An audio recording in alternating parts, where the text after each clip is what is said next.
Hello বন্ধুরা, আপনারা সবাই কেমন আছেন? আশা করছি ভালো আছেন। নতুন একটা রেসিপি নিয়েছি, স্টিক চিকেন বল।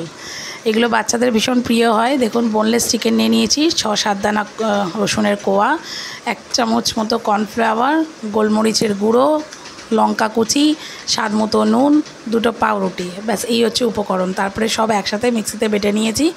হাতে সর্ষের তেল নয়, একটু রিফাইন তেল লাগিয়ে নেবেন। রিফাইন তেল দিয়ে চিকেন বলসগুলো বলের মতো রেডি করে নেবেন। তারপর গরম জলে বলগুলোকে সিদ্ধ করে নেবেন, যাতে বলগুলো একটু শক্ত হয়ে যাবে। জলটাকে ঝরিয়ে তুলবেন। আমার চ্যানেলটাকে লাইক, শেয়ার, সাবস্ক্রাইব করবেন, কমেন্ট করবেন। আপনারা নতুন নতুন কোনো রেসিপি দেখতে চাইলে আপনারা বলবেন, আমি চেষ্টা করব। আর বাচ্চারা দেখবেন সন্ধেবেলা হলেই স্ন্যাক্স খাওয়ার জন্য বায়না করে ভীষণ। আমার বাচ্চা তো করে। কাদের কাদের বাচ্চা করে বায়না আমাকে একটু কমেন্ট বক্সে প্লিজ বলবেন। দেখুন, স্টিকের মধ্যে বলগুলোকে ঢুকিয়ে নিয়েছি। সবগুলো বলছি এইভাবে করে রেডি করে নেব। তেলটাকে গরম করে নেব। স্টিক সমেতও ভাজতে পারেন, স্টিক ছাড়াও ভাজতে পারেন। দেখুন, আমি স্টিক ছাড়াই ভেজে নিয়েছি কয়েকটা বল। আমার বাচ্চা ভীষণ বায়না করে বাইরের খাবার খাওয়ার জন্য, কিন্তু আমি চেষ্টা করি ঘরে যতটা পারি তাদেরকে রান্না করে দিতে। সন্ধ্যেবেলায় তাকে একটুখানি এইগুলো করে দিলে তারও মনটা ভালো লাগে, খেতে ভালো লাগে এবং বায়নাটাও কমে যায়। এর মধ্যে mayonnaise, tomato sauce, kasundi, salad এগুলো দিয়ে পরিবেশন করলে তারা ভীষণ খুশি হয়। ঠিক আছে, রেস্টুরেন্ট ভাব লাগে। আমার চ্যানেলটাকে সাবস্ক্রাইব করবেন, পাশে থাকবেন, বেল আইকনটা প্রেস করে রাখবেন, তাতে নতুন নতুন রেসিপিগুলো আমি চেষ্টা করব আপনাদের সামনে নিয়ে আসার জন্যে।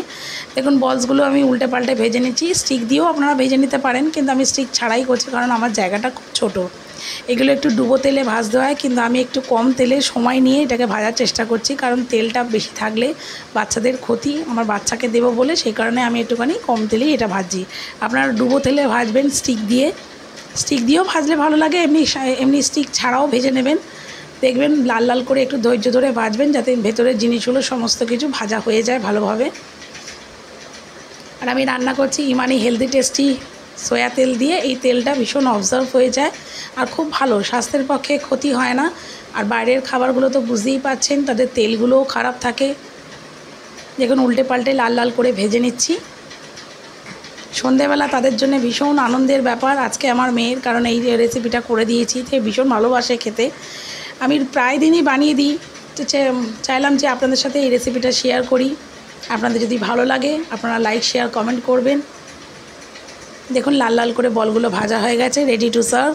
Thanks for the watching. Next ভিডিওতে দেখা হচ্ছে।